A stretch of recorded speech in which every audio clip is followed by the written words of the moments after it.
All right, so the price of electricity is going up by 18% plus from April this year. That's for Eskom direct customers. Municipal customers will probably see their increases kicking in a little later. It's a big increase, particularly given the financial constraints that we are under, and rubbing salt into the wound, given that we are already without power for about a third of each day due to stage 6 load shedding. Let's speak now to the organisation Undoing Tax Abuse. Their CEO is Wayne Duvenage. Wayne, thank you so much for joining us. You know, it crossed my mind when I was listening to this shockingly high increase that we might be seeing a civil disobedience situation coming back on, thinking back to e-tolls, where the public in Gauteng just said, no, we're not paying. However, when you listen to Chris Yelland, Nersa had no choice but to increase to that point because of the court orders.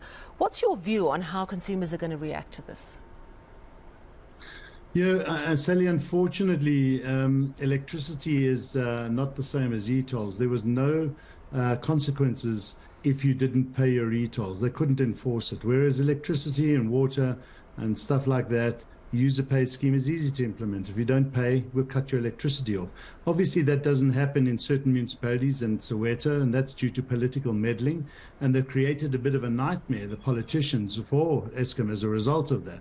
But that's another issue for another day. I think, from a 32% increase to 18, it's not nice. But as Chris Yelland says, if I hear you correctly, and listening to him earlier, that we're in a very, very tough situation. Electricity is being pushed closer and closer to becoming a luxury item. And unfortunately, the poorest of the poor suffer the most under these circumstances. Yeah, so you've explained that it's not going to work for people to say, I refuse to pay, because then they'll just be cut off. Yeah. However, there are going to be surely a higher proportion of people with this increase coming in who won't be able to meet those bills. So they will be facing even more darkness than the rest of us with stage 6 load shedding are facing. At what point does that create its own problems? Because Eskom will then have less customers who are paying anything. And increasingly, we know that Eskom is actually selling less and less power. And so it's a double-edged sword, and they can't make enough. They've still got these costs. And unfortunately, Sally, this is the outcome of just bad management and political meddling since 2008, when the first multi-year price determination came in. Medupi and Kusile both priced it being a 70 billion rand projects, ended up close to well over 2.5 times that. Corruption, rampant corruption, productivity dropping because they increased their headcount by 50% with no increase in output. All of this is, and then increases just carried on in salaries and so forth. All of this without maintaining the power plants, which are now broken. It just stems from very bad politics, very bad government, very bad management. This is the consequences of that, and we have to fix it. And unfortunately, it's going to cost a lot of money. And if we don't fix it, and if we don't pay, then the problem just gets bigger. Businesses close down, jobs get shed, people don't invest here. It just it gets worse and worse. So what do you foresee as the outlook for this year, bearing in mind that we are already cash-strapped as consumers, that businesses are hit hard by load shedding, as are households, that those who have invested in alternative power, perhaps a generator, for example, are outlaying extra on diesel and petrol.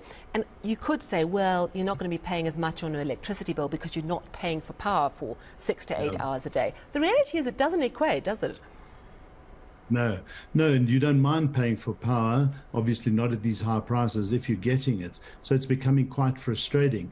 Unfortunately, it's one of those situations where we have to, again, learn how to tighten our belts. The rich people are going to afford it, are going to go off grid more and more. Eskom's going to suffer. So it's a spiral. It's a very tough one, and we need to hear the solutions from government. We've got to get rid of Eskom's debt. And that's going to have to be socialized, unfortunately, into the national fiscus. That's the first start. We're going to have to get on top of this maintenance and the stuff that is happening with inside Eskom that is bringing down some of these plants unnecessarily. There's a lot of work to do, but it's a leadership issue, and I think we can get on top of it. And there was a journey to get there. But unfortunately, it gets worse before it gets better. And that's where we're in now. We're in a very, very tough situation. And if we can fix this, and if we can all just get together and put pressure on government and put pressure on those municipalities who don't pay Eskom, and their residents have paid the municipality, but they just don't pay it over. Again, due to maladministration and corruption. The message I've got for those municipalities, for those residents, is why do you keep electing those people to run those municipalities the way you do? So they're going to have to suffer the consequences there as well. And we really have a big problem, but it's a leadership crisis we have. Do you think that there's a leadership crisis within Eskom? The tone coming out of the Nersa conference is that it's within Eskom's power to fix the problem, that maintenance is their problem and they're not fixing it properly, which is something similar to what we've heard from the Energy Minister, Gwede Mantashe. Do you think that a new team perhaps at Eskom, and we're likely to see that with Andre de Ruyter resigning, the COO retiring, Jan Oberholzer soon. Do you think that we need a new team and that new team might have more success? I think it's a combination of a few things. For me, the leadership crisis is a political leadership crisis that allowed us to get into the mess. I think Andre de Ruyter and Jan Oberholzer, had the unenviable task of trying to fix something that was completely broken. And that's not going to happen, whether it's them or others, overnight. It's going to take time. But we need to do things very differently. We need to move faster. We need to remove the red tape that stifles the broken institution like Eskom to move forward, to put in place the repairs, to get the leadership. And the leadership as well is not just two people sitting at head office.